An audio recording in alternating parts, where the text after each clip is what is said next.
Karena itu saya katakan bahwa tema kita mengenai jangan alergi kritik itu adalah bagian dari cara kita untuk mengingatkan nggak perlu kita frustasi, nggak perlu kita pesimis kalau kita melakukan sesuatu.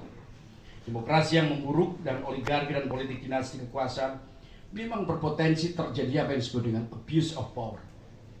Penyalahgunaan kekuasaan yang bekerja itu menjadi tanda-tanda buat kita untuk kembalinya harus memperkuat kembali tradisi kritik. Tapi apakah kita berhenti sebagai sebuah tradisi kritik saja? Bukan. Kritik harus juga menumbuhkan gerakan sosial. Kritik harus juga mampu menumbuhkan partisipasi, emansipasi rakyat. Kalau kita percaya pada demokrasi, maka perbaiki partai dengan cara melakukan kritik, memperkuat konstituen. Berulang kali saya juga membuat 3 kategorisasi antara kandidasi, kemudian kandidat dengan voters, kemudian saya juga selalu ingatkan antara partai politik atau politisi dengan konstituen, kemudian negara atau state dengan citizen, warga negara. Nah, ketiga arena ini, ketiga relasi ini tentu harus terus mengingatkan pada kita bahwa perubahan-perubahan yang telah berlangsung secara cepat mengalami akselerasi, itu ada yang kita sebut sebagai hal-hal yang memang kita sebut capaian tapi juga kemerosotan. Kita tahu ketika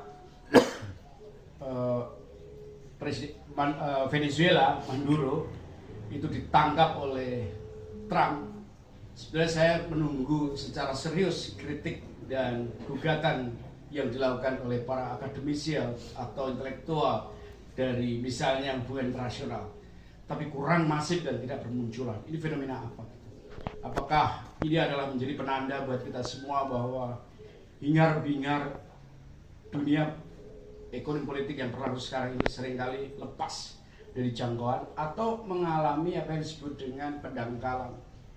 Intelektual tentu dituntut untuk tidak saja mereproduksi gagasan di kelas, tapi juga harus mampu menjangkau, melacak, dan memperluas daya serangan kritik itu di level di luar kelas.